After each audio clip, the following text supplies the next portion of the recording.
Welcome to all of you. आज का हमारा जो टॉपिक है वो डिस्टेंसेस पर ही बेस्ड है, लेंथ्स पे। और वो है कि छोटे डिस्टेंसेस को हम कैसे एस्टिमेट करते हैं। जो काफ़ी छोटे डिस्टेंस होते हैं वो ये estimation of very small distances, जैसे कि साइज ऑफ जो है मॉलिक्यूल, जो हम उसको कैसे एस्टिमेट करते हैं, उसको कैसे हम मापते हैं, उसका तरीका क्या है। अगर आप देखें तो ये जो छोटे साइजेस होते हैं तो इसके लिए आप कोई मीटर का इस्तेमाल या स्क्रू गाज का इस्तेमाल या स्फेरोमीटर का इस्तेमाल नहीं कर सकते इनको मेयर करने के लिए। अब इनके लिए भी स्पेशल मेथड है जिसके ज़रिए जो है हम इन छोटे साइज को हम कैलकुलेट कर सकते हैं। वही है to measure very small size like that of a molecule 10 जिसका जो रेंज है वो इसमें होता है 10⁻⁻8 to 10⁻⁻10 metre. We have to adopt some special methods. कहते हैं जो बहुत ही छोटे साइज की चीज़ें होती हैं, जैसे कि मॉलिक्यूल हो गया, जिनका साइज 10⁻⁻8 से 10⁻⁻10 मीटर तक जाता है, उनको हम कैलकुलेट करने के लिए क्या करते हैं, कुछ स्पेशल मेथड का इस्तेमाल करते हैं। We can not use screw gauge और सिमिलर इंस्ट्रूमेंट्स। हम जो है स्क्रू गाज का या उसी तरह के कुछ इंस्ट्रूमेंट्स का इस्तेमाल नहीं कर सकते। किसको, उस मतलब इस मॉलिक्यूल को या छोटे जो साइज की ऑब्जेक्ट है, हम उसको मतलब उससे उसका डिस्टेंस माप नहीं सकते, उसकी लेंथ नहीं माप सकते। Even a microscope has certain limitations. हत्ता कि जो माइक्रोस्कोप है आपका सिंपल माइक्रोस्कोप, उसकी भी काफ़ी सारी लिमिटेशंस हैं, खामियां हैं। वो भी इसको कैलकुलेट मतलब एस्टिमेट नहीं कर सकता किसके स्मॉल डिस्टेंस को, जो मॉलिक्यूल का साइज हो गया। तो an optical microscope uses visible light to look at the system under investigation. ये जो एक ऑप्टिकल माइक्रोस्कोप होता है वो क्या करता है, विजिबल लाइट को इस्तेमाल करके जिस चीज़ को हम मतलब इन्वेस्टिगेट कर रहे होते हैं, उस जिस सिस्टम को, उसकी इन्वेस्टिगेशन किसके थ्रू करता है, विजिबल लाइट का इस्तेमाल करके। अब चूंकि लाइट का जो साइज है ये जो है पार्टिकल के साइज से अगर ज़्यादा हो जाए, तो जो वेवलेंथ है अगर उसकी ज़्यादा हो जाए, तो भी हम उसके साइज को एस्टिमेट नहीं कर सकते, क्योंकि मॉलिक्यूल का साइज जो है उससे भी कम होता है, उसकी वेवलेंथ से भी कम होता है। तो इसलिए हम जो है इससे इसको एस्टिमेट नहीं कर सकते कि ये साइज कितना है किसी भी मॉलिक्यूल का या इससे छोटी चीज़ों का। Because of smaller size of particles of those molecules N optical microscope can not resolve the particles of the those much smaller sizes. कहता है कि चूंकि उन चीज़ों का या उन मॉलिक्यूल्स का या उनका साइज जो है बहुत छोटा होता है नहीं, मॉलिक्यूल्स के पार्टिकल का, और एक ऑप्टिकल माइक्रोस्कोप जो है उन पार्टिकल्स को रिजॉल्व नहीं कर सकता, उन छोटे छोटे जो पार्टिकल्स हैं उस साइज को रिजॉल्व नहीं कर सकता। तो लिहाजा हम जो है ये माइक्रोस्कोप जो है वो इस्तेमाल करके हम इसका साइज एस्टिमेट नहीं कर सकते, सिंपल माइक्रोस्कोप इस्तेमाल करके। Instead of visible light we can use an electron beam.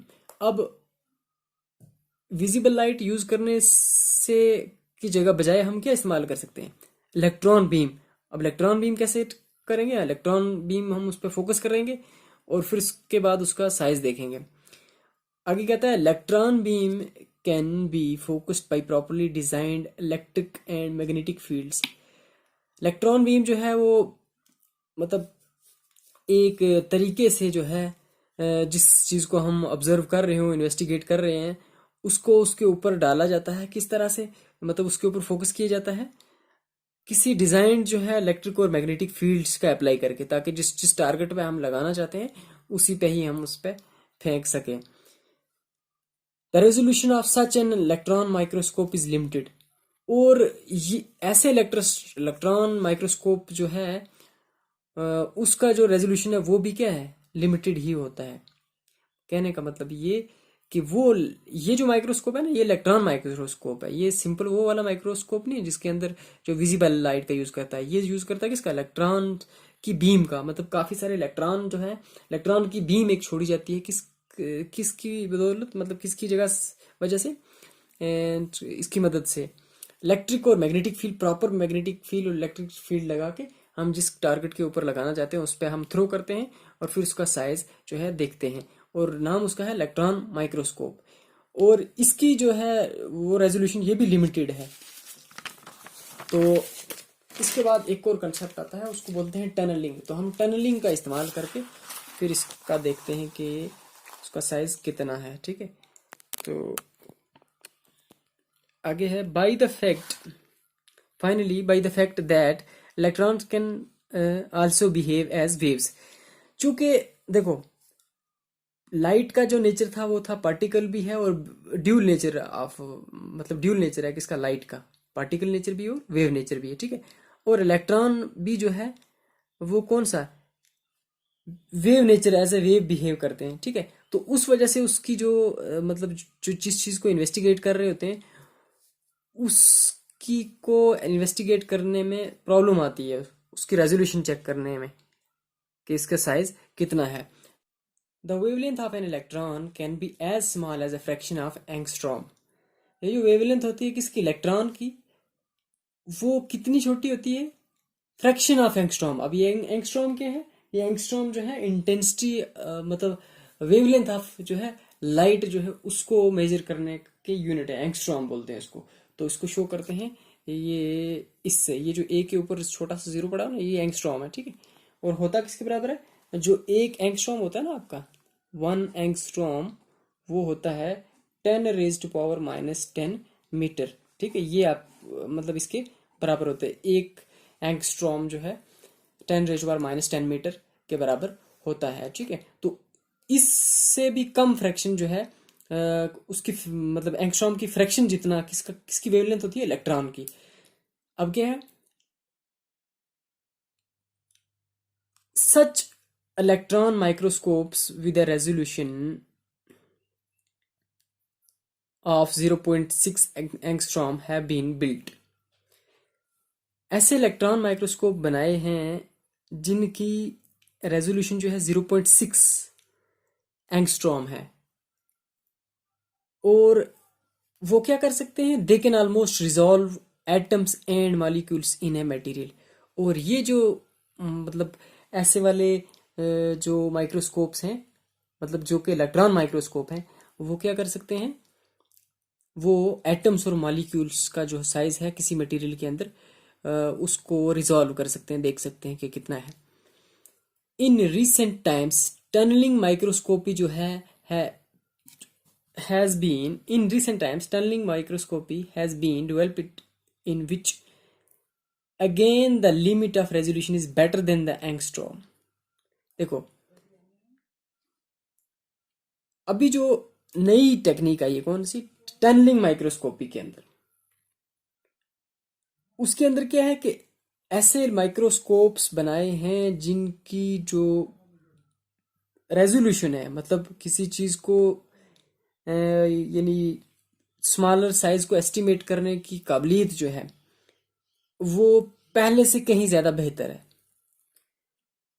जो कि आपका ये एंगस्ट्रॉम वाला था ना, फ्रैक्शन ऑफ एंगस्ट्रॉम वाला माइक्रोस्कोप, उससे भी बेहतर है। ठीक है, it is possible to estimate the size of a molecule. अब इस इनकी वजह से क्या है कि साइज ऑफ ए मॉलिक्यूल जो है वो एस्टिमेट करना आसान है। अब साइज कैसे एस्टिमेट करते हैं, हम एक एग्जांपल लेंगे, उसके थ्रू हम देखेंगे कि किसी चीज़ का या किसी मॉलिक्यूल का साइज कैसे जो है एस्टिमेट किया जाता है कि कितना है। A simple method for estimating the molecular size of oleic acid is given below. एक सादा सी मिसाल किसकी, ओलिक एसिड को के मॉलिक्यूल को मतलब कि कितना है, उसका साइज कितना है, वो नीचे दी हुई है। अब देखते हैं क्या, oleic acid is a soapy liquid with large molecular size of the order 10⁻⁻9 metre. अब ओलिक एसिड ही क्यों लिया, क्योंकि ओलिक एसिड का तकरीबन बाकी मॉलिक्यूल से सब बड़ा साइज है, 10⁻⁻9 मीटर का साइज है। ठीक है, अच्छा अब कौन कौन से स्टेप्स इसमें लगेंगे, द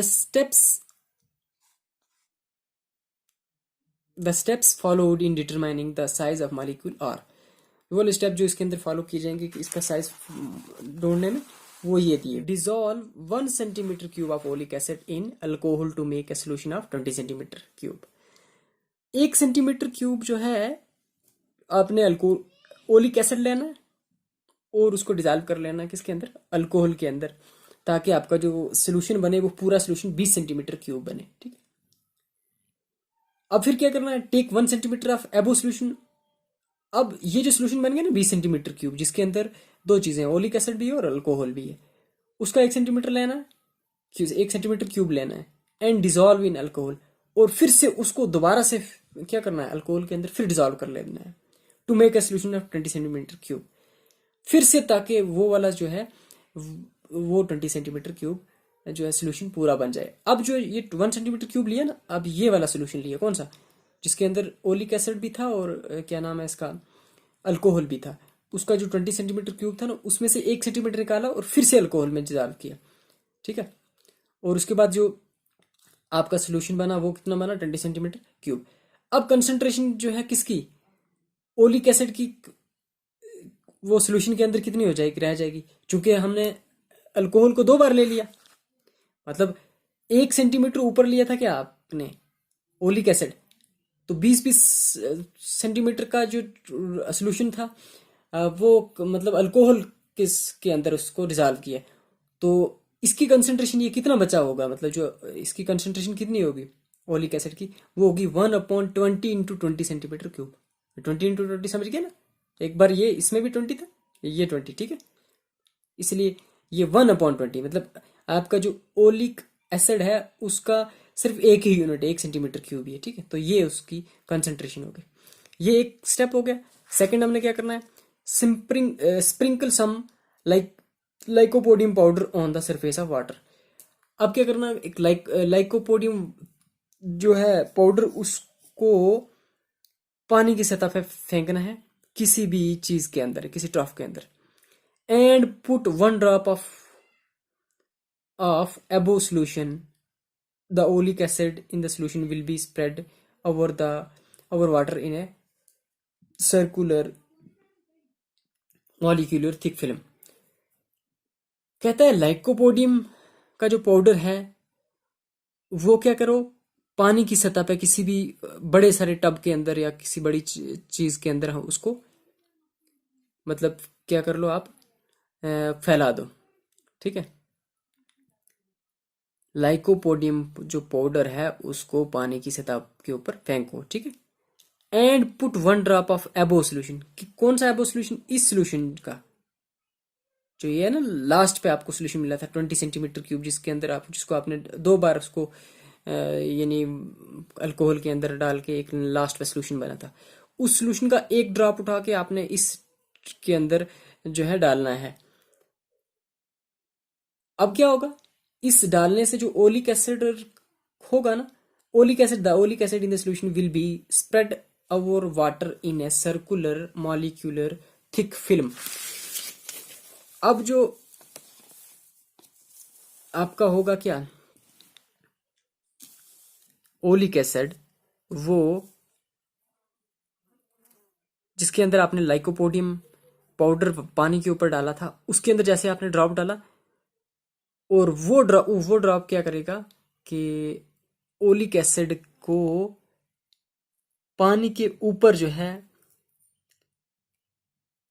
वो तैरना शुरू हो जाएगा, किसके अंदर, सर्कुलर मॉलिक्यूलर थिक फिल्म, मोटी फिल्म परत सी बन जाएगी, किसकी, मॉलिक्यूल्स की, किसके मॉलिक्यूल्स की, ओलिक एसिड की मॉलिक्यूल्स की। ठीक है, अब क्या करना है, measure the diameter of above circular films using below calculation. अब उसका डायमीटर कैलकुलेट करना है, किसका, जो मॉलिक्यूल्स की लेयर बनी ना उसका डायमीटर कैलकुलेट करना है हमने। ठीक है, अब इन कैलकुलेशंस को करके, कैसे कैलकुलेशन कैसी है, if n number of drops of a solution in water, if n is the number of solution in water, अगर n जो है स्मॉल n जो है नंबर ऑफ जो ड्रॉप्स है उस सोल्यूशन के अंदर, v वॉल्यूम है हर ड्रॉप का, ठीक है, और t जो है थिकनेस है किसकी, फिल्म की, मतलब वो परत कितनी मोटी है, ए जो है एरिया ऑफ द फिल्म है, और ए जो है वो क्या है, उस फिल्म का एरिया है जो आपकी उसके ऊपर मतलब ड्रॉप डाला आपने और उस ड्रॉप की जैसे पूरी एक परत बनी होगी उसका एरिया है। Total volume of n drops of solution वो कितना होगा? अगर एक का वी है तो एन का कितना हो जाएगा? N into n v centimetre cube, ठीक है नहीं, ये तो पता है आपको कि अगर एक का वॉल्यूम वी है तो एन का कितना हो जाएगा? सेम एन का N in V centimetre cube. और amount of oleic acid in this solution कितनी अमाउंट है जी? एन का एन वी का वी। अब ये सेंटीमीटर क्यूब आपने पहले देख चुके हो कि वो उसकी कंसंट्रेशन कितनी थी। सेंटीमीटर क्यूब था ना, 1 सेंटीमीटर क्यूब के अंदर कंसंट्रेशन कितनी थी? 1/20 × 20 और सेंटीमीटर क्यूब, ठीक है, ये वो कंसंट्रेशन है, ठीक है नहीं। तो इतनी अमाउंट होगी किसकी?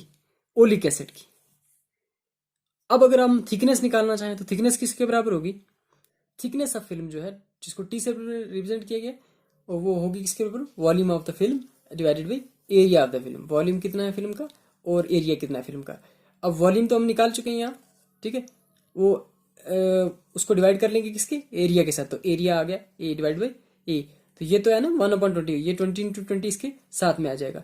और एरिया जो है सेंटीमीटर स्क्वायर में आएगा तो ऊपर सेंटीमीटर क्यूब है, सेंटीमीटर स्क्वायर और क्यूब कैंसिल हो जाएंगे तो हमारे पास कितना बचेगा? सिर्फ सेंटीमीटर। तो थिकनेस हमारी सेंटीमीटर के अंदर आ जाएगी। तो इस तरह से हम जो है उसको निकाल सकते हैं कि उसकी थिकनेस कितनी है। ये तरीका है उसको निकालने का, इनडायरेक्ट मेथड है, ठीक है।